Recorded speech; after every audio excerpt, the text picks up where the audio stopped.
Saya angkatan 2014 dan saya sekarang bekerja di Dindi Kota Pekalongan dalam bidang sarana dan prasarana sekolah.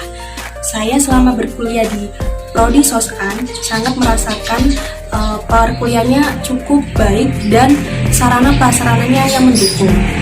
Nah, harapan saya selanjutnya kepada Prodi Sosan agar bisa lebih maju dan nantinya akan menghasilkan mahasiswa dan mahasiswi yang lebih baik. Terima kasih.